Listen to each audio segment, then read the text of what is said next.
Hey, what's up guys, Steven here. I am sure that you are looking at the thumbnail and the title of this video and thinking, there is no chance in hell this idiot paid $120 for a cup of coffee.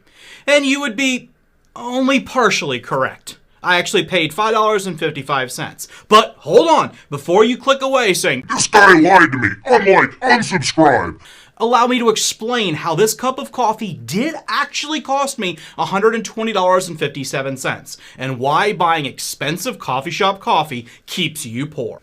This has been a hotly debated topic for a number of years now. Yes, you heard me right.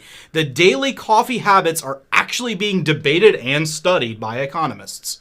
Some argue that spending a few dollars here or there to start your day off with a nice cup of joe is money well spent and is well within your budget. So why not enjoy your life a little? Along with headlines like, "No, skipping your morning caffeine boost is not going to make you a millionaire." What is someone to do? Who should you believe? Now, since we're friends here, I'm going to be brutally honest with you.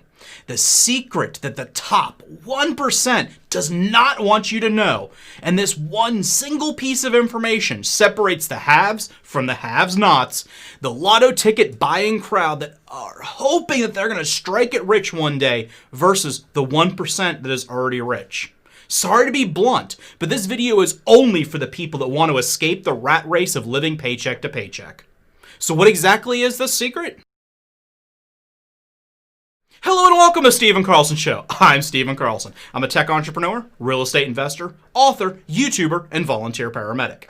Please stay with me to the very end where I will summarize the secret to building long-term wealth. Research shows that 45% of 18 to 23-year-olds have spent more money on coffee than they have invested in their retirement. And 35% of 24 to 35-year-olds have done the same, according to a survey from fintech micro investing application Acorns. Now, honestly, I've made this mistake countless times over and over in the past. Not only was I wasting precious dollars that I could have invested into my future, I was also consuming way more calories than I probably should have. By the way, you may not have noticed, but I'm currently down 13 pounds. And I have a second YouTube channel going over my weight loss journey. Why don't you check it out in the link in the description below. Putting wage inequality, the gender wage gap, and the rising cost of education completely aside, honestly, I think it is safe to say that spending more money on coffee than you do on your retirement is ridiculous and is one of the leading symptoms of a growing problem. Now, of course, I'm not saying you can't enjoy a $5 or $7 cup of coffee every now and then. No, the problem is not that one single purchase. It's the cumulative effect of doing this regularly. Basically, you are prioritizing your coffee over your future. At Starbucks is absurdly expensive when you compare it to making coffee at home for 20 cents. Now, do you guys buy coffee out? When you do, what do you get? Where do you go? How much does it cost? Is this something you're going to change or are you going to continue to buy it? Why don't you comment down below and tell me? I find it very interesting that every self-made millionaire financial guru consistently discourages the purchasing of expensive coffee, and instead they decide to make their own coffee for themselves. Do I pay $2.50 for a coffee? Never do I do that. Never. That's such a waste of money for something that costs 20 cents. I never buy a frappe latte, blah, blah, blah, woof, woof, woof, for $2.50. That's such a waste of money. I drink coffee, 1 cup every morning. It costs about 18 cents to make it, and I invest the rest. And this is the time where I feel most people just completely roll their eyes on the back of their heads and complain, "But Steve, I need my coffee. It's only a couple dollars. I can afford it." The problem is that many people take this "don't buy coffee" advice way too seriously, and they overlook the deeper meaning behind the statement. And it is this true meaning that is the secret that I alluded to in the beginning of the video, and how knowing this will set you free from the shackles of poverty. Understanding the true value of money and putting it to its best use. Okay, I think you get the point. So how do these numbers actually work out? And how does a single cup of joe rob you of your future of $120? For my calculations, we're going to use a base rate of 8% annual return, which is a little bit less than the historical returns of the S&P. And it's a good modest number to start with. Now, if you're not exactly sure what I'm talking about when I say the S&P, don't worry. I've got a bunch of videos that cover it. The links will be down in the description. Now let's get back to today's coffee. My cup of coffee was $5.55. However, and here is the key, if instead I were to have invested that same money, I would have an additional $120 in my retirement account. Okay, big deal, 120 bucks, big whoop-de-doo. Now we can break this down even further. If we drink the same cup of coffee for 5 days a week, every single week for 40 years, we will have spent $53,280 on 9,600 cups of coffee. And here's the real kicker.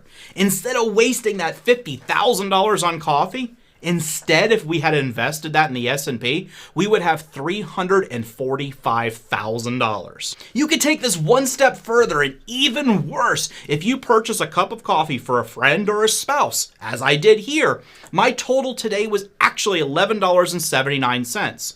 If you repeat this over the next 40 years, you will have spent $113,184 on coffee. But instead, if you had invested that, you would have $733,282.46. You cannot get that $5 cup of coffee and then go and complain that you don't have any money left over in savings, or being in credit card debt, or not making enough money at your job. Like, just as it's important to focus on the things that add value and meaning to your life, it's also just as important to budget appropriately and focus on your long-term financial goals in a smart, effective manner. So what alternatives are there here? Just don't drink coffee?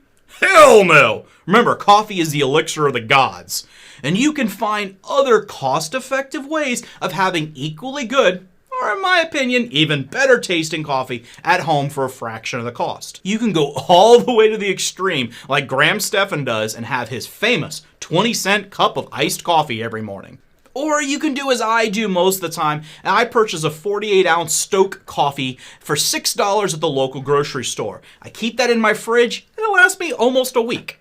Now, either way, the key is for you to realize where you are spending your money each day and make a determination for yourself if that is a wise use of your money. It's not just about that one cup of coffee. It's about your rent payment, your car payment, your student loan payment. It's about every payment, every single time you spend money. That cup of coffee might just be a symptom of a much larger problem about your spending. Hey guys, ignore the quick wardrobe change. I was editing this video and I realized it was something I really wanted to make sure I made clear to you. The one secret that the rich know is not only just the value of money and where to put it, they are also willing and they understand when it is worth it to their future to sacrifice slightly today for a better future. What I mean by that is they know that, yes, that $5 or $6 coffee is very tasty, but they realize that if they sacrifice or just don't have that today, that they will have a much better life in the future by investing that money in something that will make them money, rather than just spending that money on coffee that's gone in 10, 15, 20 minutes. They can invest that into an asset that's there for the rest of their life. And that really is the key secret that the rich know that unfortunately those that do not have money don't understand. And I hope that I'm able to communicate that to you. All right, back to the regular video. Sadly, life is short and tomorrow is never guaranteed. So I would hate for you to dream of, I can live everything great when I retire, because that day may never come.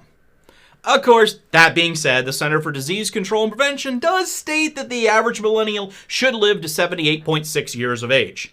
So you better start planning for your retirement now that Social Security is pretty much going to be bankrupt in the next about 10 years.